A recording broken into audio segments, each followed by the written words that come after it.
Bonsoir à tous, j'espère que vous allez bien et que vous avez passé une belle journée. Je suis Audrey Chénaud et on se retrouve pour le défi 365 jours de live.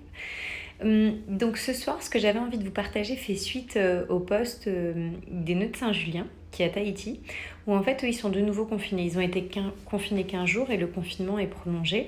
Et elle dit dans son post, la liberté est dans notre tête.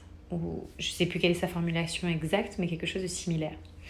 Et c'est vrai que du coup, c'est quelque chose que j'avais envie de vous partager parce que pour moi, c'est très important, sachant que c'est quelque chose aussi que j'ai expérimenté.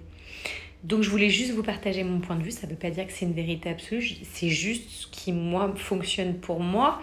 Donc, voilà. Et donc, en fait, quand j'ai eu le Covid et que j'étais enceinte des jumelles, et qu'on était confinés, puisque c'était le premier confinement, je me suis retrouvée limitée de tout, en fait. Et mon corps, finalement, j'étais...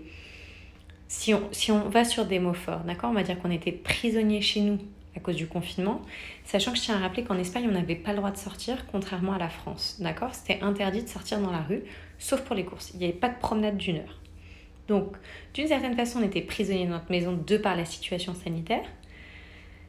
Et en plus de ça, j'ai eu le Covid enceinte des jumelles et je me suis retrouvée presque alitée 3 semaines. Donc, je me suis retrouvée prisonnière de mon corps.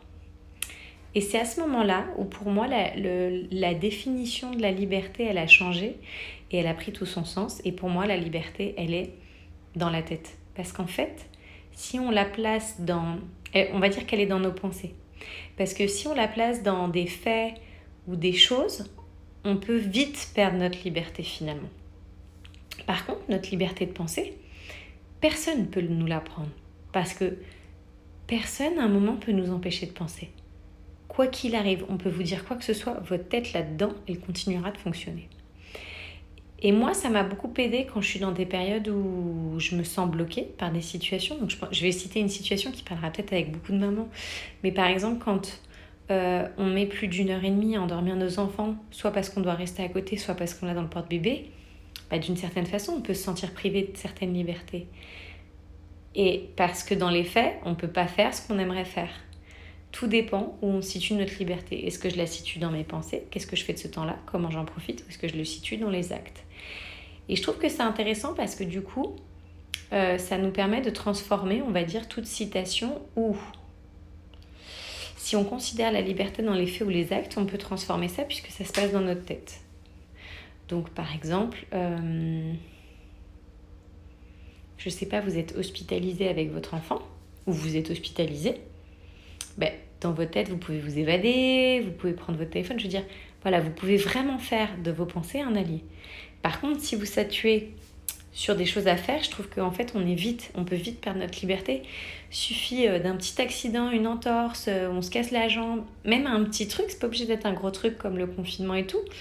Très très vite, on va perdre notre liberté. Tout dépend où on la place. Ça m'intéresserait énormément qu'en commentaire, vous me disiez si vous placez votre liberté dans vos pensées plutôt, ou en toute honnêteté dans vos actes et dans les choses à faire, ou dans l'environnement, les déplacements. Et si vous n'osez pas répondre en commentaire, je vous rappelle que vous pouvez m'écrire en MP. Et je voulais aussi vous rappeler que vous pouvez retrouver tous mes lives sur ma chaîne YouTube. Je vous embrasse et je vous souhaite une belle soirée. À bientôt!